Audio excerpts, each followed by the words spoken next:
સવું હાલ હું મારા ભાઈને ઘરે જાતો આવું હો. હવે ન્યા કાંઈ નથી જવું. ખબર છે ને નોખા થયા ત્યારે બાના ઘરેણામાંથી એક વીટી નહોતી દીધી. ઈ વાત તારી હાચી હો.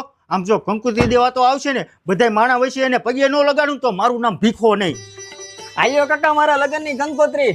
હા લગન ટાણે જ તને કાકો સાંભળો કા. અરે કાકા એવી રી ચડાવોમાં એક તો માણ મારું ગોઠવાણું છે, લગ્નમાં તો તમારે આવવાનું જ છે. આ જોવા ટાણે તારો કાકો ને કાકી નો સાંભળ્યા. આ હરક પુદુડી ની 5000 ની હાડી લઈને બેઠી હતી. અરે કાકા ટૂંકમાં બતાવ્યું તું. તે ટૂંકમાં બતાવ્યું હું ભાઈઓ ને ભૂલી ગયા તા. તો હવે લગન ટૂંકમાં પતાવી દેજો. કાકા અમારા કાકીને કયો ને બંધ થાય, હું અહીંયા કંકોત્રી દેવા આવ્યો છું, ડખા કરવા નથી આવ્યો. હા તે આ તારી કાકી હાસુ જ કે છે. અરે કાકા આવું કરો માં, માંડ 30 વર્ષે મેળ આવ્યો છે, તમે નહીં આવો ને તો સમાજમાં મારું ભૂંડું લાગશે. તારા કાકાને ગમે એટલી મીઠી મારી હોય એટલી માર, અમે આજે નથી આવવાના ને કાલે નથી આવવાના. કાકા જીભડાલીને કયો બંધ થાય. આને આવીને જ ઘરમાં ડખા કરાવ્યા છે, નકર કેવા પેલા આપણે હપીને રહેતા હતા. હું નાનો હતો ખબર મને તેડીને તમે ચોકલેટો લેવા લઈ જતા હતા.